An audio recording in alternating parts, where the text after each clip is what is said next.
their left hand. There are going to be some people who are smart, know that you're going to do that, and their first standard answer is I'm going to stuff it out with my right hand, right? So like either they do that, or the second you stab once and they immediately just parry it out with their right hand. As you recognize people are parrying with their right hand, you have two options, but realize this guy is not blocking with his left hand. I don't need to do my standard fake anymore because doing this and then this is not going to work with his right hand parrying, okay? What you can do is more of the exact same, just switch it up, okay? So now, oh, this guy's parrying with his right hand, so now I'm going to fake across as I turn this into this stab that we talked about, right? So I'm going to hook inside, and even, like you saw, even with him not really raising his hand, I can get just enough to touch where I need, right? And if he's really not raising his hand, then the next time we're just going to turn it and throw this way and move straight into a guarded position. Alright? That is the exact same thing as the two standard fakes we just did, except for this is a person who's decided they're going to parry me out with their right hand, which is generally the smarter thing to do. That person is being smart. What we need to do is recognize it and throw our fakes for his right hand rather than throw the standard fakes to the left. Alright? Once again, this is good. Anytime someone starts saying, I'm just going to stuff him out and go. That's the guy we're looking for. So now we know I'm opening up center line from his right, right? I'm coming here to throw there into a guard, or I'm throwing up here to drop down under where his sword is, okay? So we'll look at that a little bit more later, but for right now, that's all I'm going to really go over. All right. Now we're going to go into managing weapon lengths. All right. So I described it a little bit in the beginning. This is one of the more important things to high-end downspear fight. All right.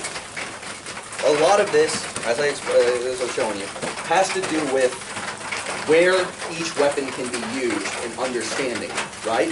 If I'm standing here, I am not going to be able to hit him with my sword. I can hit him with my spear, which means I can try to open him with my sword, or when I throw my stabs, like I'm going to be like, oh, can I get this? I can have my sword in a position to defend, right?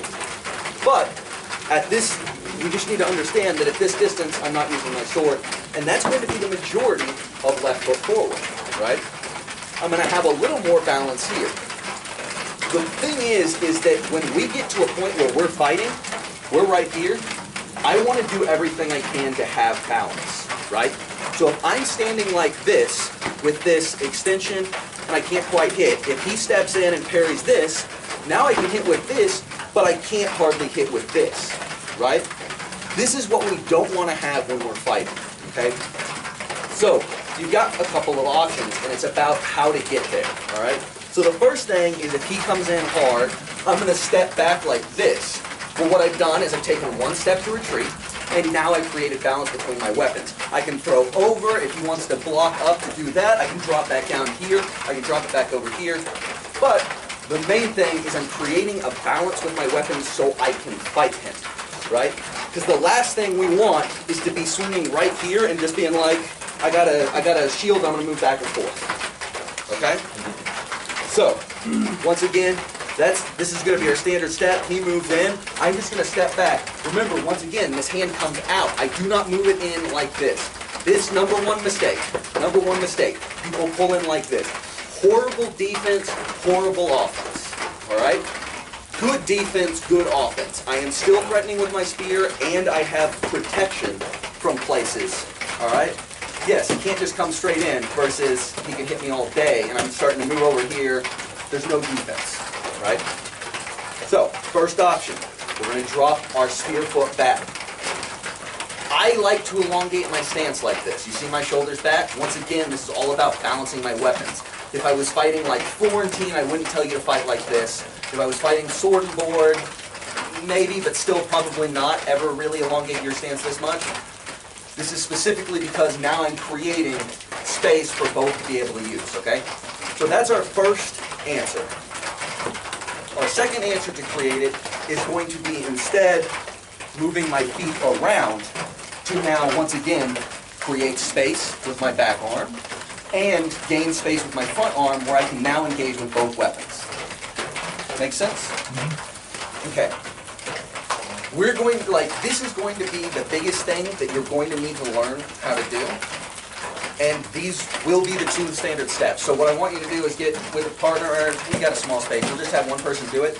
We're just going to work with it and kind of feel with it. One, I'm going to have him step in, and you're going to drop like this, and you're going to feel how now I can strike with both at the same time. We're in this range where I have close to the same fighting range, right? Second one, I'm going to be taking, you can take that step in again if you want, but I'm going to take a wide outside step. And once again, because of this, elbow stays in, hand comes back. That's what's creating space. All right? That's why this maneuver is so important for all of us who want to learn. Because if instead I go like this, now I've just got like a kind of shitty shield and a sword, right? We don't want to be there ever. All right? So let's get someone up real quick.